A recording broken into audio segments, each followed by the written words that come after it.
Welcome to the Supply Chain Tech Podcast with Romy. In this episode, we speak with Tineke Van de Voorde from the Port of Antwerp.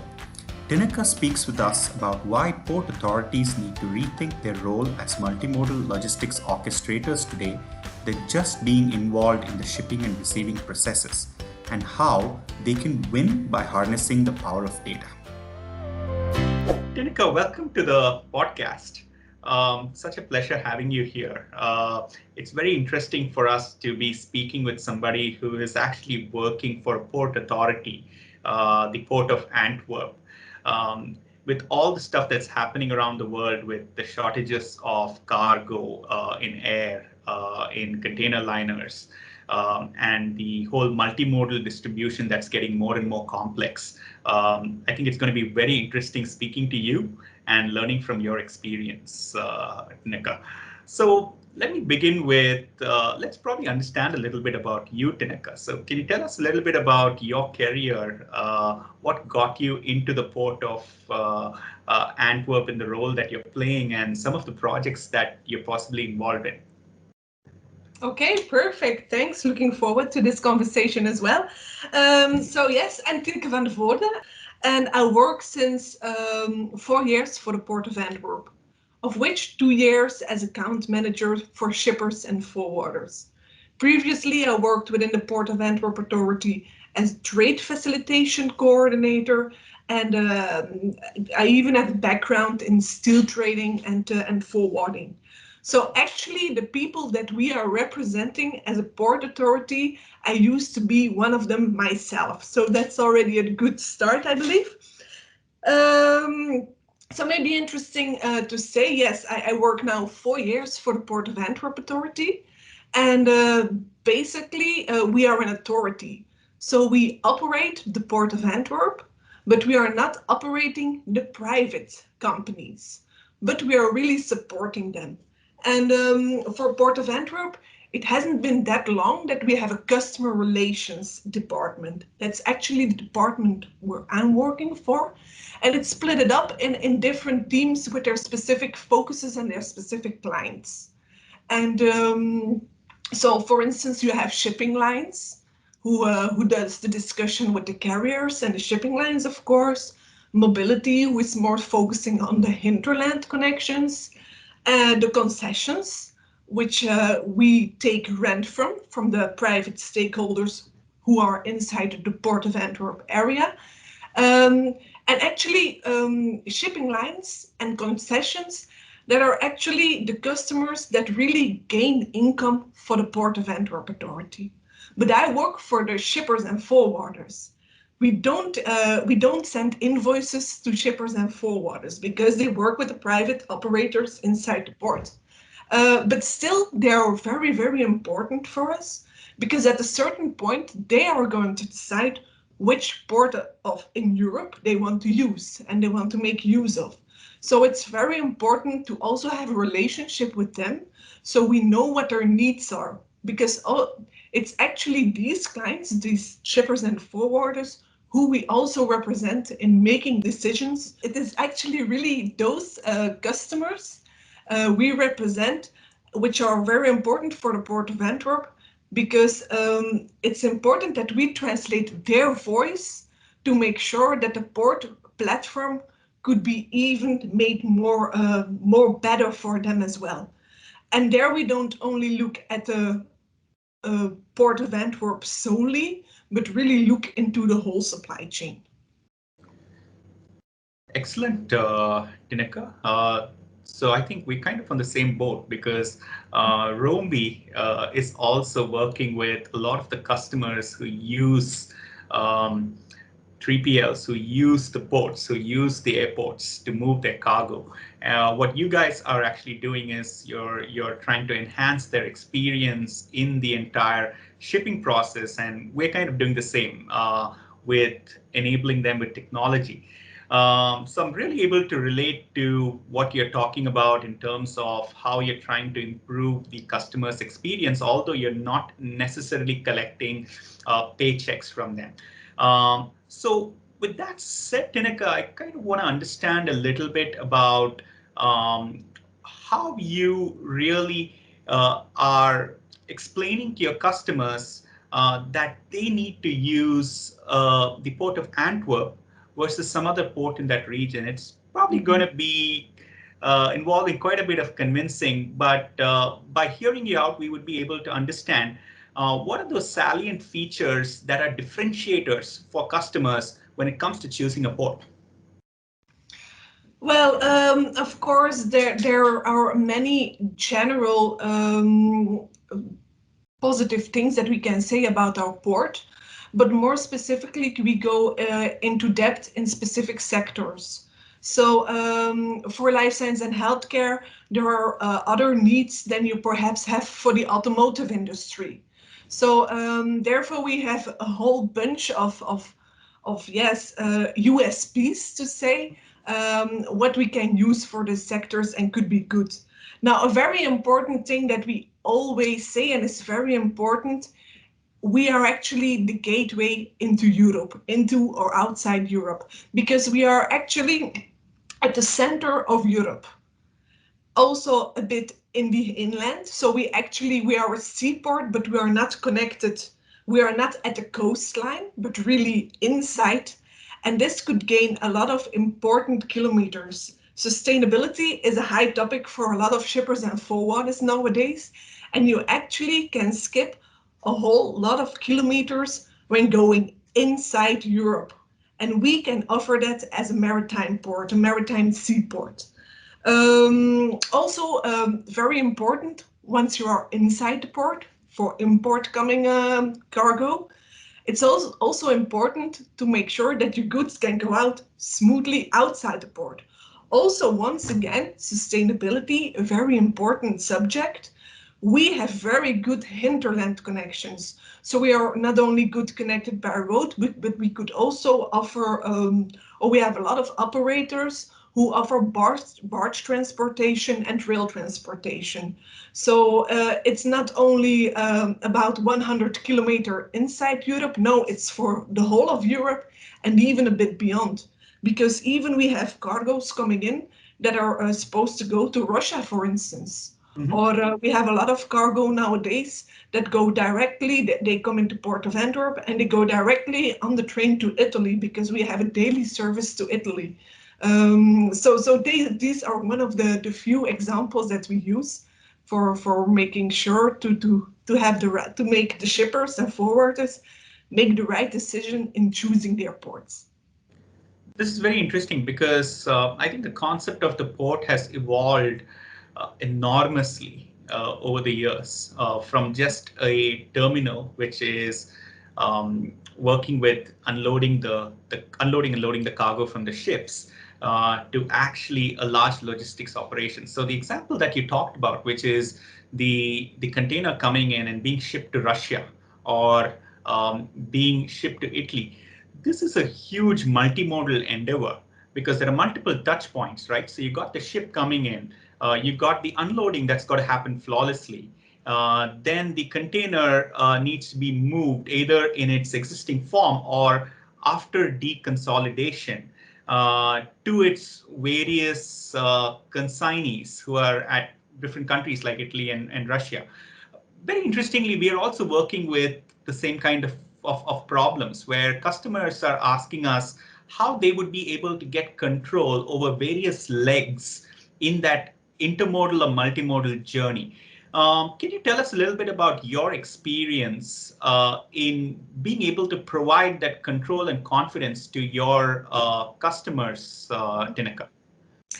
Yes, well, mainly to see, and one of our big advantages as well, we are not only a maritime port, but we are also very established and we have also a strong logistics culture inside of our port. Meaning that, for instance, we have, I don't know by heart, but it's more than 1.7 million square meters of covered warehouses for the moment. So this doesn't only mean that we are a good seaport, but we are also a good transporting or consolidating hub. So even if your goods coming from like USA or India, and you bring your goods into Europe and you want to sell them in the whole of Europe, you can deconsolidate them actually nearby the maritime operations, because we have so much logistic operators inside the port. Also, those warehouses, they are specifically, they have the right certificates. So they are for general cargo. But okay, we are also a very focused chemicals hub. We are the second largest chemicals hub in the world after Houston. And that this means that we also have to have a lot of dedicated warehouse space for dangerous goods, but also for perishables goods, also for those life science and then healthcare, who require specific warehouses when it comes to their requirements, GDP, good distribution practice. Um, so mainly said for the logistics part, we are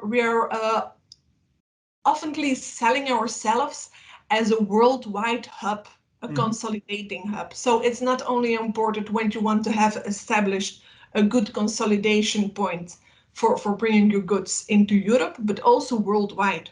Also because of the good fiscal regime that we could offer. For instance, in the World Bonded Warehouse is very well known. All the warehouses in Port of Antwerp can offer that. That's already a good thing. But also we have something specific, and that's called fiscal representation, meaning that you make sure that all your supply chain isn't only at the right place for your goods flows, but also when it comes to taxes, and making sure that you don't have to pre-finance taxes as much as possible. So that's already a good point as well. Um, Maybe referring back to your question more specifically, because one of the many challenges that we see nowadays is as well on a digital level. Data is key. Data is very, very important. So that is also something that we picked up as Port of Antwerp, and we have now a sister company called Nextport. And Nextport is actually a data collective system. So it collects all the data, and with this data, you can make sure that your supply chain can be made more visible. So oftenly at a port is often seen as a black spot when it comes to the supply chain. With all the data that we collect from container terminals, also from logistics operators, and so on, we can make sure that also this part of the supply chain can be visible for the shippers and the forwarders. Tineke, this is fascinating because what you're really talking about is the logistics operation and digitizing that whole thing and working with the data. And of course, we get a lot of questions from our customers on how you can actually take us through that digitization journey. And looks like that's really what you guys are doing from a port's operation. My next question really to you would be, from your experience working in the ports industry, what are few of those challenges that the customers are still facing today? And what are the approaches that ports in general can take to address some of them? So, for example, one of the challenges that one of our customers shipping by sea brought to us is the multiple touch points, which I talked about, right? So I know where the ship is. I know that it's reached the port, but from that point on, I lose visibility till the person in the customs area actually updates their system.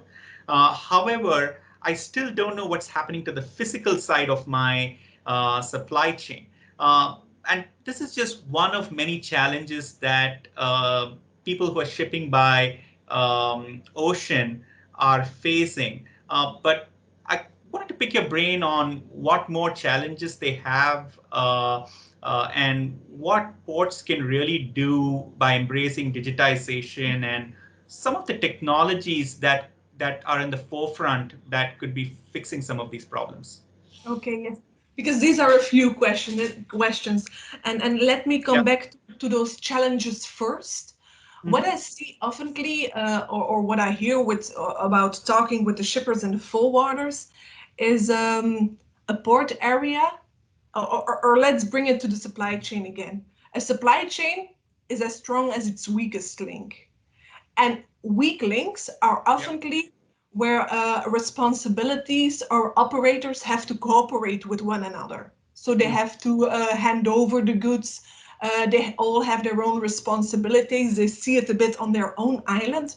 But in the end, the supply chain need to be as smooth as possible. And in general, in a port where there are many different operators have to work together, this is often seen as weak link.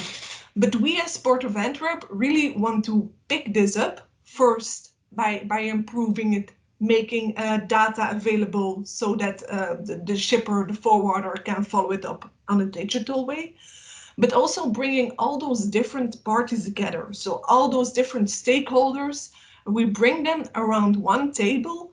We are actually oftenly in a supply chain really not a stakeholder. We're actually more an enabler or a neutral party who can bring all those parties together more as a community builder. And we bring them together to one table and we actually say, okay, here are general problems. How can we try to fix this within the view of the whole supply chain? So not only taking care of the good actions of your own company, but making sure that it all goes smoothly from one party to another. So actually that community builder role. And it's something that we oftenly do. That is why we have different experts groups in our per sector in our port authority. For example, we have established the experts group of the life science and healthcare sector. Why we did that? We did that more. No, it's a project we did more than 3 years ago, and we really saw that life science and healthcare sector, also for their high value and high sensitive goods, like for instance insulin, vaccines. Um, they wanted to make a shift from air freight to sea freight. So life science and healthcare is typically linked to the air freight sector. And since we have a very important ecosystem of pharma, life science and healthcare inside of Belgium, we really wanted to take a look at that.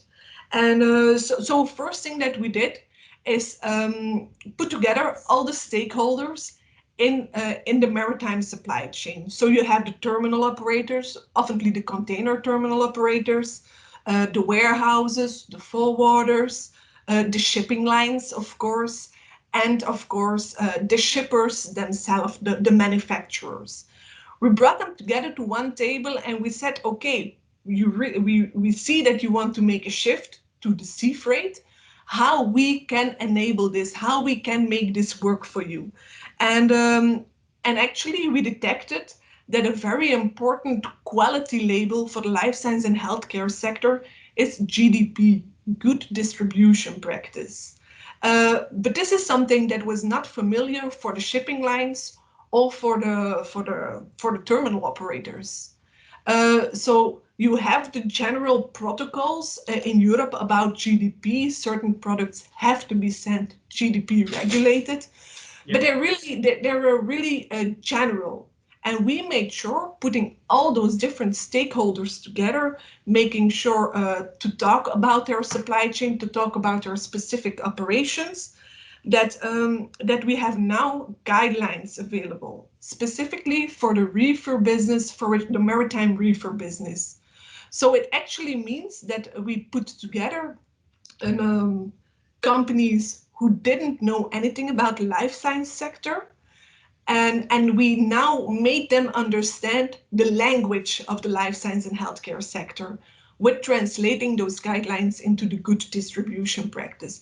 This is one of the examples that I can give around community building. But we also have it around food and perishables, because this is also a really sensitive sector, Also concerning break bulk, because this is also an important segment for Port of Antwerp. So this is one of the main challenges I see today. That is that community building, that making sure that all the different operators talk to each other and really not look into their own segment.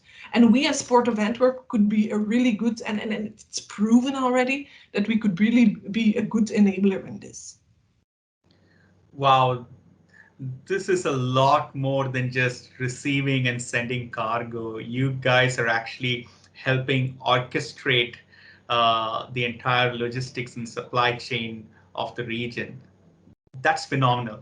And how do you bring that common thread when you talked about digitization? Is there like an ERP that's used to bring all the stakeholders on the same platform? Are there any technologies that you've deployed so that everybody can be on the same page on what's happening with their cargo, whether it's at the port itself or it's on its way to Italy or Russia? Well, this is actually something that we want to leave to the private operators as well. So today you have the application builders. So with that sister company, which I was talking about, Nextport, we can offer all the different cargo, all the different data that is available on the container terminals. Even the Belgium Customs Authority shares some of their information on that platform.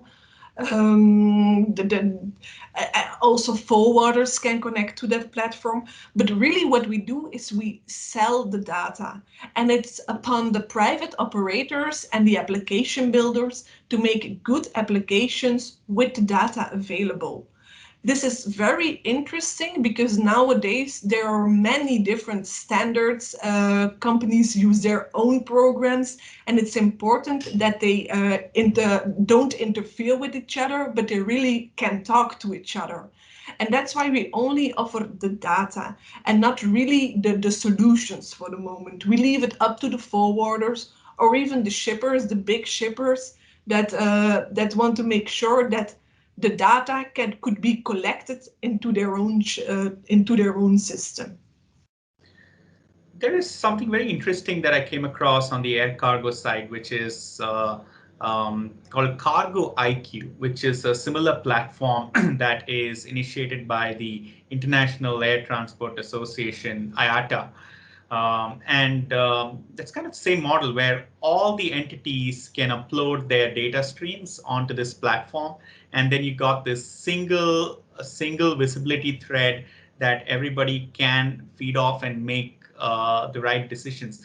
Is there something like that that's coming up on the ocean side as well?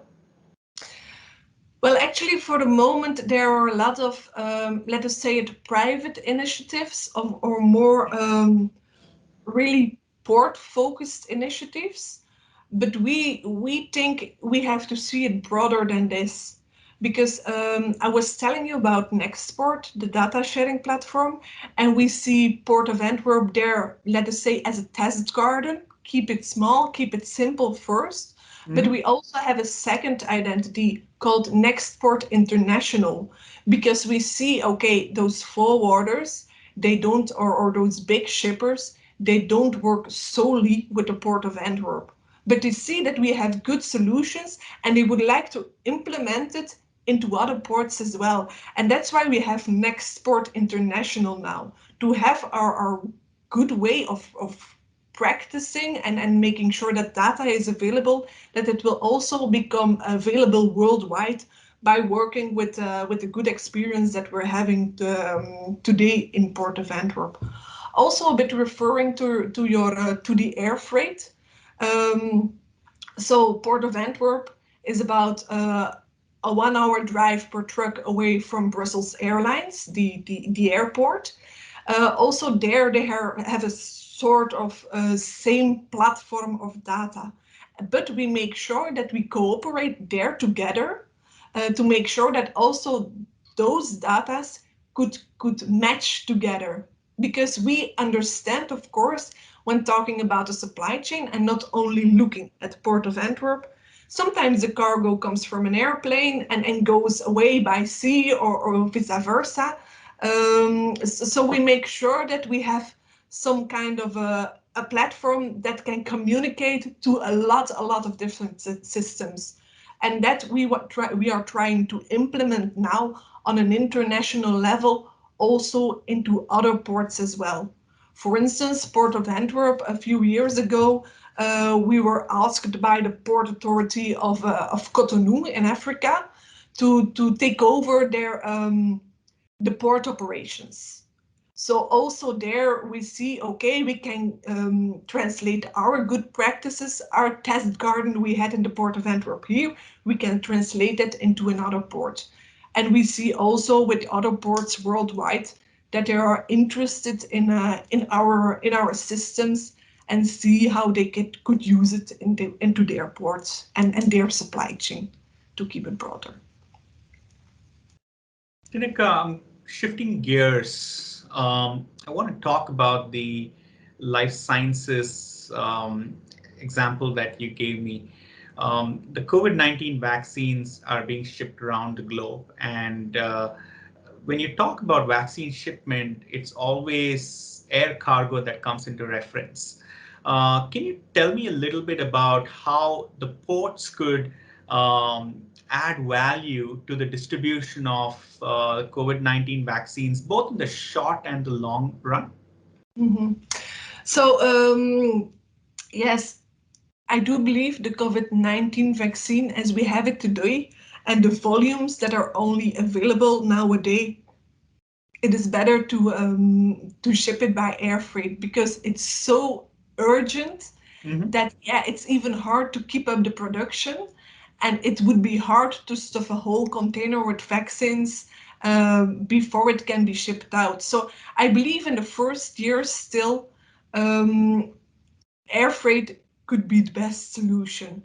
But in terms when we're having more volumes and more stock available, a reefer container could be a really good solution.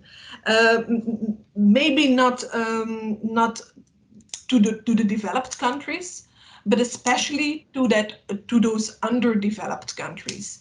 And there, I believe that Port of Antwerp could be a very important hub because first, a lot of the vaccines are produced in Belgium, so we have the stock close by. But also, a lot of those vaccines have to be stored temperature controlled, even some on -70. Yep. The -70 solution, that is not a Like the solution for Pfizer and yeah, Pfizer and BioNTech Pfizer type of indeed. vaccine, the mRNA vaccines. Yes, but the other ones mostly have to be transported temperature controlled as well, like the Moderna on -20 and so on. Yes. And there, for those, the reefer container could be a good solution, especially when you're transporting to a country in Africa with high temperatures, and they don't always have the facilities to store the goods in a good warehouse where they can keep the temperature. So there, a reefer container could be a really good solution. Also, when transporting more inland. And this is actually something because of the work that we've done 3 years ago about the good distribution practice, and where it was mainly focused on keeping that temperature in that reefer container as controlled as possible. That we also reached out to the COVAX Institute and to UNICEF. So UNICEF nowadays really wants to make use of the knowledge that we're having about that sector nowadays. And we're seeing also within this a few months, a few years to make sure that COVID vaccines could be shipped out in containers to underdeveloped countries as well. Because, okay, the solution for the COVID vaccine, it's not a country-based solution. Yep. We have to get rid of this virus as soon as possible. And so it's a worldwide solution that we need to look solutions for. And I think reefer containers could be a really good solution when transporting the COVID vaccines and keeping the temperature for those underdeveloped countries. Tineke, that's very well said. And to your point, I don't think that it's just about the short term.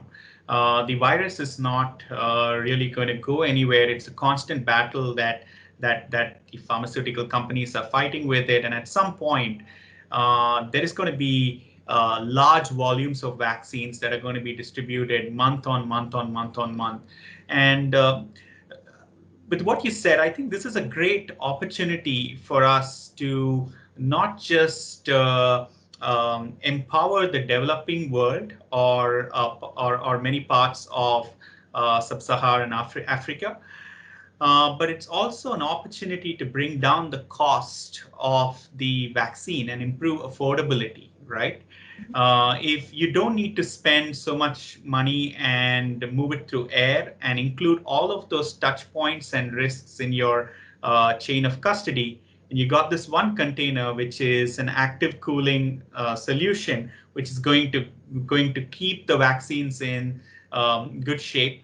I think we are able to solve the problem of quality, and you're also able to improve the affordability of these vaccines in the long run.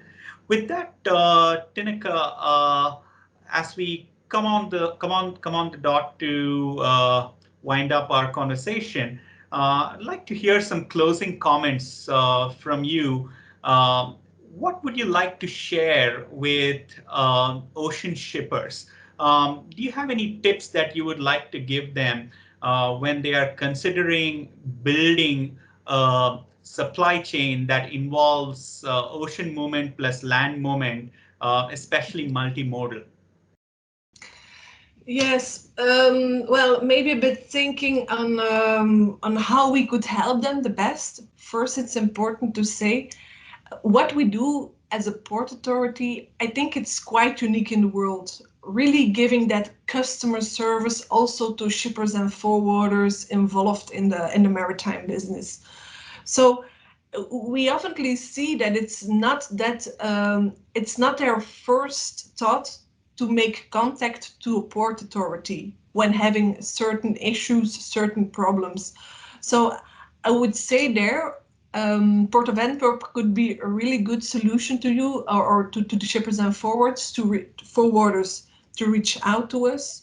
First, when you want to do business or set up a supply chain into Europe or out of Europe to the rest of the world, it could be interesting to get in touch with us, because indeed the port ecosystem is quite a complex system with many different operators, many different stakeholders.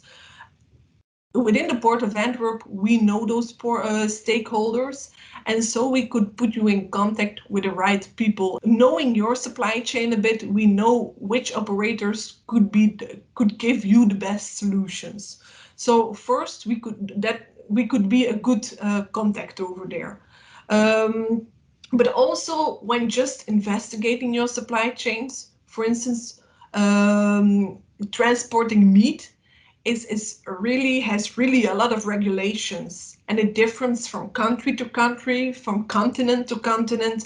And also there we could put you in contact with the correct authorities in order for you to know which documents you need, and so your supply chain won't be interrupted when the times when you're really running the supply chain because you don't have a certain document because you didn't know of. So prepare yourself always very good, and know that we can assist you with that as well. And also we can give you already informed a bit good solutions, not only when it comes to the supply chain, to the flow, but also about the fiscal aspect about it, making sure that you can avoid as much taxes as possible within a legal context, of course, and also trying to avoid as many pre-financing as possible. So also there we have the solutions, like for instance, simply said, and already very familiar in the world of supply chain, the bonded warehousing, and the fiscal representation. These are also things we can help set up. So important to say is we don't do anything. We don't operate any of those services, but we do can put you with the right people in contact, so the private companies. Well, you're the knowledge center, right? And this is the case with most port authorities, right? You guys are the knowledge center. You're orchestrating all of those complex interactions which are happening in the port, and in your case, you're also actually working with a lot of the data. So that you can actually bring all of them into that same platform. And in today's data sharing world, that becomes very critical. So thank you, Tineke. This is some wonderful insight that we got. I think what the real takeaway here is that ports are not just about moving cargo in and out, but they're actually forming a larger solution for your supply chain around the region. And I think you guys have exemplified that. The other key takeaway for me is that data is so critical, especially when you're working with multiple stakeholders, including regulatory bodies like the customs authorities, the tax authorities, the shippers, the manufacturers, bringing them all together on one platform and providing them a hell of a lot of auditability into the digital and the physical. So, Tineke, thank you once again for participating in our podcast. It's a pleasure speaking with you. The pleasure was all mine, and I thank you for giving me this opportunity as well. Thank you very much. Hi, my name is Scott Mears, and I'm one of the hosts of the Supply Chain Tech podcast with Roamby. On this podcast, we talk to supply chain heroes from around the world about everything, ranging from the disruptions related to supply chains, their personal experiences with tracking technologies, strategies to build resilience, and much, much more. We already have some recommended videos for you to the side of me, and if any of this sounds interesting to you, do subscribe to our YouTube channel and hit the bell icon so you don't miss another Roamby video. I'll see you next time.